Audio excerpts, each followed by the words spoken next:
At the presidential level, it is not possible to tell whether we had elections at all. But even at the lower levels of polls, I believe that a number of our people were rigged out to pave way for an UDA majority, and that during election petitions, this will be proved to have been the case. But I mentioned petitions with some trepidation. First, you have noticed the corruption, the dysfunction, the incompetence, and the capture of the IEBC, the body charged with carrying out elections in our country.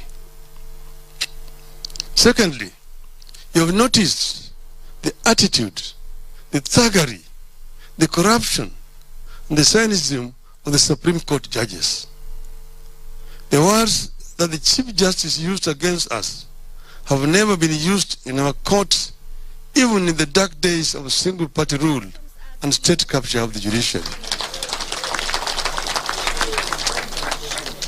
Chief Justice Martha Koome described our case, presented by the country's finest legal minds, as no more than hot air, a wild goose chase, incredible and hearsay evidence, red herring. These were words of the Chief Justice of the Republic of Kenya. It is my experience that whenever judges resort to insults on litigants and advocates, it is the result of a disturbed conscience. You have been here before.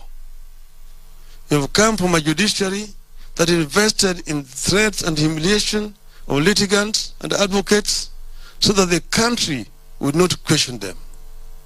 That is the Supreme Court we witnessed in the presidential election case.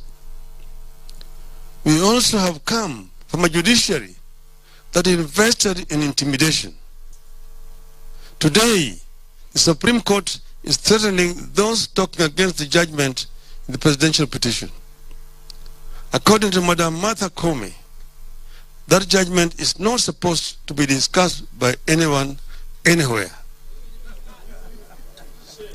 The court registrar has already issued threats on those who have criticized the despicable judgment of the court. In fact, Justice Isaac Lenaola is publicly accused of threatening one of the petitioners, Senator Omtata, with the ruination over his stand on the court judgment. And he told Omtata that he is not an Emormor, which is the king of the Teso. And the Chief Justice has gone out to a funeral in her village and defended the judgment even before she gives out the detailed ruling. Supreme Court is now in politics. And she said that the ruling was inspired by God. I believe it was inspired by the devil.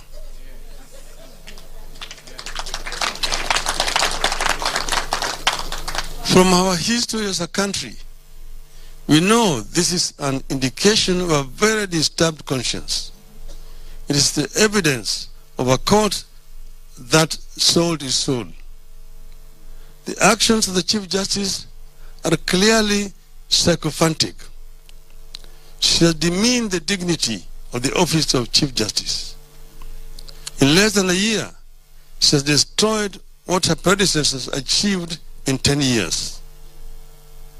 As if this is not bad enough, there's clearly a push by the executive to own the judiciary through illegal actions that amount to bribery.